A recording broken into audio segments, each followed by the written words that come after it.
A few years ago, I did this cross stitch for my nephew and his wife because they both have November birthdays, and I'm going to make a wall hanging. I measured 2.5 inches from the edge of the design all the way around. It is currently marked with a green friction pen, and to make sure it was visible on the back, I went over my lines a bit more. That's going to be my sew line. I'm going to put a border on it, and when I sew, I'm going to sew just a little bit on the inside of this line, so not only will you not see it in the finished product, but as soon as you put an iron to this friction pen, the heat makes it go away. So I'll continue on and show you guys what it looks like. There we go. The border's all done. Got it sewed on.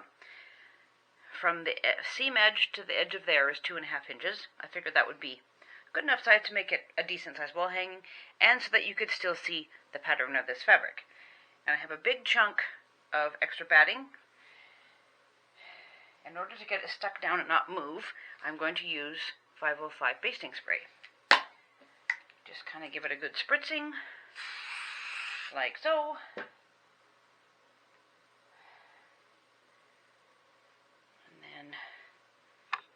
Put it on and just smooth it out. Make sure you don't have bumps. Make sure it's all nice and flat. There we go. I'm going to trim off the batting just a smidgen over the edge so that I have a little bit of leeway. Now I'm going to measure this, because I haven't done it yet. And I kept it a rectangle because the design is pretty much a rectangle. So across, it's 14 this way, and 12 and 5/8 this way.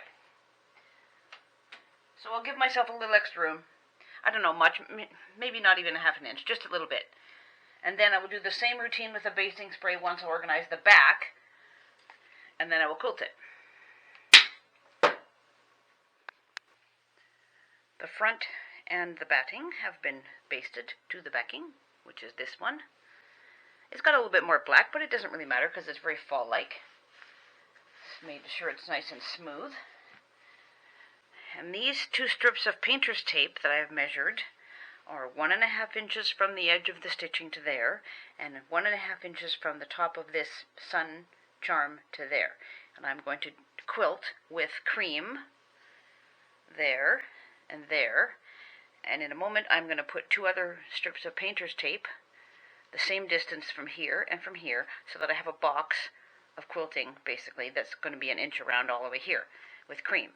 Then in addition, I'm going to use cream to stitch in the ditch, which basically means you run a line of quilting where the seam is, right there. I'll scoot that over so you can see it better. So there'll be a line of quilting here, and a line of quilting right there.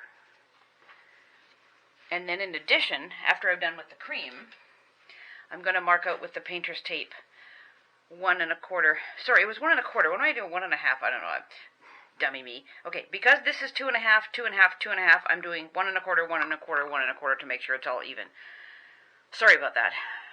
As I've always said, you get my videos, mistakes and all. So, properly done. Here we go. If I do it 1.25 from here, then it'll be evenly spaced all the way around. So I'll carry on with my taping up, and then I will work on my quilting. The quilting lines are done.